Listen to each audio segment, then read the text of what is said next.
میرے نبی پاک علیہ السلام نے فرمایا ایک بندہ گنجا تھا، کوئی شے نہیں تھی، سر پہ بال بھی نہیں تھے، رویا کرتا۔ اللہ تعالیٰ نے فرشتے کو بھیجا، تجھے کیا چاہیے؟ تو کہنے لگا بال آ جائیں اور تھوڑا مال آ جائے۔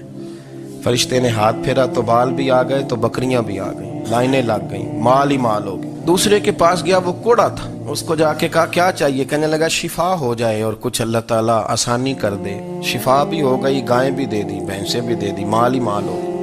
پھر ایک کے پاس گیا، وہ اندھا تھا، تجھے کیا چاہیے؟ اس نے کہا آنکھیں مل جائیں اور کچھ ساتھ اللہ مال دے دے۔ اونٹ ہی اونٹ ہو گئے۔ جب بڑا نواز دیا تو پھر مالک نے امتحان لینے کا ارادہ کیا۔ یاری تیری سونا ہے پر آزمائشاں بھی تیریاں اگ، آزمائشاں تیریاں، صحیح کہہ رہا ہوں، آزمائشاں تیریاں، یاری تیری سونا ہے پر آزمائشاں تیریاں، اے سونا پرکھیا جامدائی پہلو نال لگاں دے لگ۔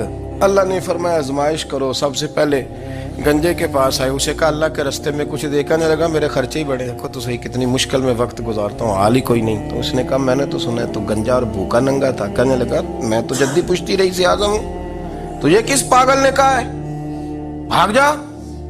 اس نے کہا اچھا جیسے تو تھا ویسے ہی ہو جائے۔ کھیت کھلیان اجڑ گئے، پھر سے گنجا ہو گیا۔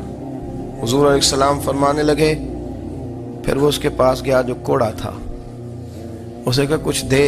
کہنے لگا خرچے ہی بڑے، اب پوچھ لیں کسی امیر آدمی سے، کہے گا چکی کے نیچے ہاتھ ہے میرا، میرے سے زیادہ تو اب پریشان بندہ ہی کوئی نہیں، کیا بتاؤں آپ کو، اتنا ٹیکس ہے، اتنا جرمانہ ہے، فلانی شے، بڑا کچھ گنواتے ہیں لوگ۔ اس نے کہا میں نے تو سنا تو پہلے کوڑا تھا۔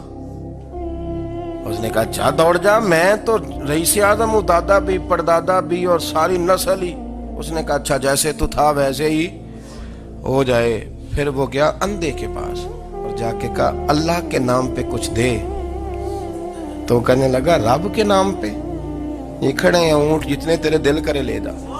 اس نے کہا کیا معنی اس بات کا؟ کہنے لگا یار تجھے کیا بتاؤں، میں تو اندھا تھا، میں نے تو کبھی دنیا دیکھی نہیں تھی، پھر اس کریم نے فضل کیا تو مجھے بڑا کچھ دکھایا، میں کیا بتاؤں، میرا دل کر رہا ہے کہہ دوں کہ پھر اس نے کعبہ دکھایا، پھر اس نے روضہ رسول دکھایا، پھر اس نے ریاض الجنہ کے سجدے دکھائے، پھر اس نے اپنے محبوب کے دروازے کی رونقیں دکھائیں، اس نے بڑا کچھ دیا، اس نے بڑا نوازا۔ میرے پاس تو شاید میں بدکار پرانا خادم، کسے در ملی نہ ٹوئی، یہ واصف یار نے نظر جو کی تھی، پھر واصف ہی ہوئی، یہ تو اس کا کرم ہوا۔ تو یہ وہ کہنے لگا تو اللہ کے نام پہ جان مانگ، میں وہ بھی دینے کو تیار، میرے پاس تو شے ہی کوئی نہیں تھی، مجھے تو اپنا پتہ ہے، میں تو کوئی شے نہیں تھا، کچھ نہیں تھا میرے پاس، یہ تو ان کا کرم ہے کہ روخ ان کا ادھر ہے، اور مختصر سی میری